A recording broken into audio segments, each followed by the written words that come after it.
Kita ini kan belajar ekonomi pembangunan sebetulnya, development ekonomi. Jadi Pak Cum pertama tanya, kamu apa yang kamu pelajari?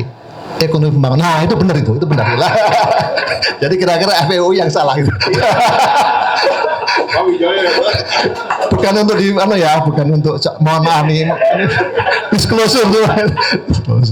Ya waktu itu saya diberitahu kamu nanti dibimbing oleh Pak Syahrir ya. Gitu. Waduh, wah itu luar biasa buat saya itu. Pak Syahrir orang yang sangat dikenal pada waktu itu, idolanya para mahasiswi khususnya ya. Ini doa untuk beliau ya, almarhum ya. Saya sangat terbimbing oleh Pak Syahrir. Jadi pada waktu itu kita kan di dalam CPS itu Pak Mitro ingin menyampaikan mengenai kondisi perekonomian. Ada yang dibuat bulanan, 3 bulanan, 6 bulanan, tahunan. Yang 3 bulanan kita harus membuat mengenai proyeksi ekonomi, quarterly gitu ya. Dan 6 bulan, tahun, kadang ada special edition. Nah, waktu itu dibagi karena saya yang terakhir, kamu dapat menulis mengenai ekonomi moneter. Wah mati aku. Kan saya enggak di UGM moneter mah sisa aja gitu ya.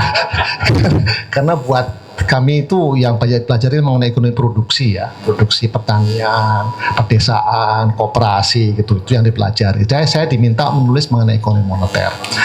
Kemudian waktu itu dipimpin oleh Pak Syahrir kan. Pak Syahrir ini kan orang yang tidak banyak bicara, tapi kalau ditanya dia menjawab lebih dari yang kita tanyakan. Lalu saya ingat sekali, saya diminta untuk membaca laporan keuangan Bank Indonesia, Pak. Ada kan mingguan, ada yang bukunya biru itu, Pak. Pria masih ingat ya, biru. Coba kamu lihat bagaimana menghitung uang beredar. Saya tahu uang beredar.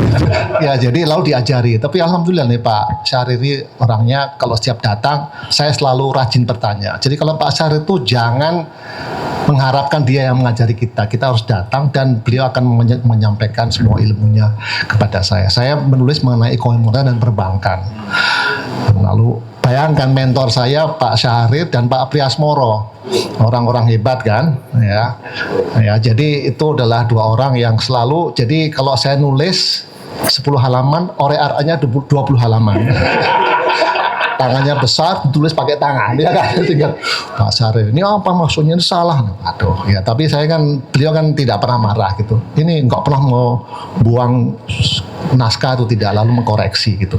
Tapi setiap bulan kita bertemu dengan Pak Cum, ya, lalu beliau menyampaikan overview-nya.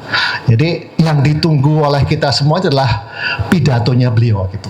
Ya, pidatonya beliau harus mengenalkan ini fungsi negara itu apa, fungsi koperasi apa. Jangan salah loh ya, don't get me wrong.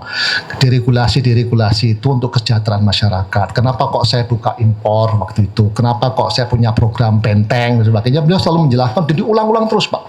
Saya ingat terus diulang-ulang terus. Waktu itu yang hadir tidak hanya kami staff, tapi juga Pak Sudrajat Jiwandono sering hadir, Pak Budiono juga diundang, tentu Pak Syahrir diundang, Pak Priasmoro, Pak Muhammad Sadli juga diundang.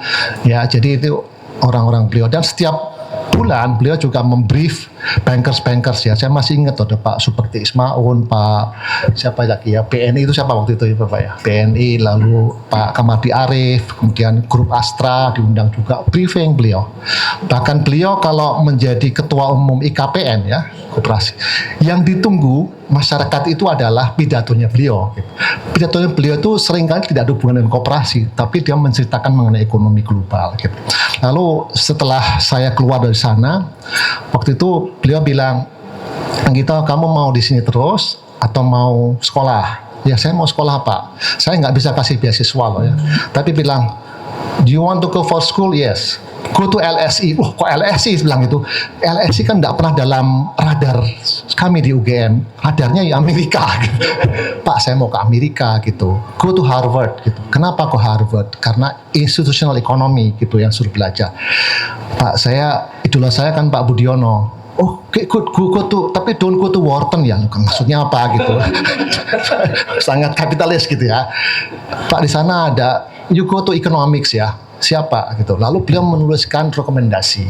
Jadi saya nggak pernah lelah untuk mengucapkan terima kasih kepada Pak Mitro karena pertama kali merekrut kami di UGM, dan kedua merilis saya dengan memberikan rekomendasi untuk sekolah. Jadi tahun itu tahun 87 saya kembali ke UGM, saya ikut Pak Mupiarto. 88 saya mendapat kesempatan untuk belajar di University of Pennsylvania, one of the best Ivy League school ya. Tapi saya disarankan tidak pergi ke Wharton gitu ya.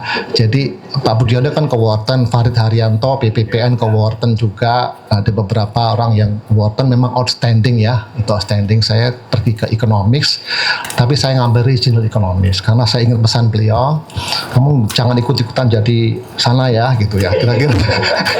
Belajar mengenai institusi, public finance sebagainya gitu ya. Jadi itu pesan beliau yang saya ingat. Saya sampaikan itu di pidato profesor saya. Sayang Pak Tommy nggak bisa hadir, Pak Fahri hadir. Makanya mungkin Pak Fahri tahu bahwa saya adalah murid akademisnya Pak dan ideologisnya Pak Mitro juga. Tapi saya tidak pernah mendeklar, dan saya bukan untuk mendeklar ya, saya tidak mau, karena pemikiran beliau itu sudah inherent di dalam diri saya ya.